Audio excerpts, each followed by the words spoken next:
ஆண்டவர் எனக்கு என்ன வார்த்தை வைத்திருக்கிறார் நினைக்கிறீங்களா? நீதிமொழிகள் 1 23 வசனம், என் ஆவியை உங்களுக்கு அருளுவேன், என் வார்த்தைகளை உங்களுக்கு தெரிவிப்பேன். எனக்கு அன்பானவர்களே, எதுக்கு இந்த ஆவி? பரிசுத்த ஆவியானவர் தேவன் தம்முடைய ஆவியை நமக்கு தருகிறாராம். என் ஆவியை உனக்கு அருளுவேன். இந்த ஆவியானவர் வரும்போது அப்போஸ்தலர் 1:8 பார்க்கிறோம், பரிசுத்த ஆவியானவர் வரும்போது நீங்கள் வல்லமை பெற்றுக்கொள்ளுவீங்க.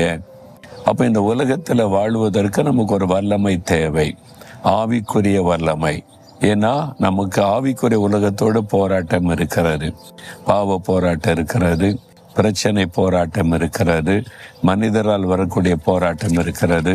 அந்த தினமும் சந்திக்கிறோம்ல, இதெல்லாம் ஜெயிப்பதற்கு நமக்கு ஒரு வல்லமை வேணும். அதுக்கு ஆண்டு சொல்றார், என் ஆவியை உங்களுக்கு அருளுவேன்.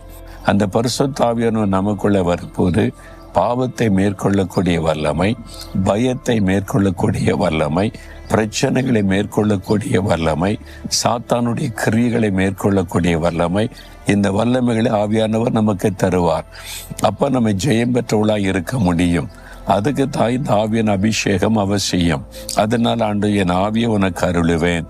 தினந்தோறும் காலையில இந்த பரிசுத்த ஆவியானுடைய வல்லமையினால் நிரப்பப்பட்டவடாகத்தான் நீங்க வெளியே போகணும். அப்பதான் நீங்க இந்த நாள் முழுவதும் ஜெயிக்க முடியும். அதனால ஆண்டவரே உம்முடைய ஆவியை எனக்கு அருளும், பரிசுத்தாவினால் நிரப்புன்னு ஜெபிக்கணும். நான் தினமும் காலையில எழுந்து இன்றைக்கு ஒரு அபிஷேகம் எனக்கு வேணும், இன்றைக்கு உம்முடைய ஆவியானுடைய வல்லமை வேணும், இன்னைக்கு உள்ள பிரச்சனைகள் போராட்டங்களை சந்திக்க எனக்கு அந்த வல்லமை வேணும்னு ஜெபித்து ஆவியானவருக்கு இடம் கொடுப்பது, ஆவியினால் நிரப்பப்பட்டிருப்பது ரொம்ப முக்கியம். 2வது ஆண்டு சொல்லுகிறார், என் வார்த்தைகளை உங்களுக்கு தெரிவிப்பேன். அவருடைய வார்த்தை எனக்கு இதுல என்ன ஆண்டவர் சொல்லுகிறார் என்பது எனக்கு தெரியணும். அப்ப ஆண்டவர் தன்னுடைய வார்த்தைகளை உங்களுக்கு அருளுவாராம்.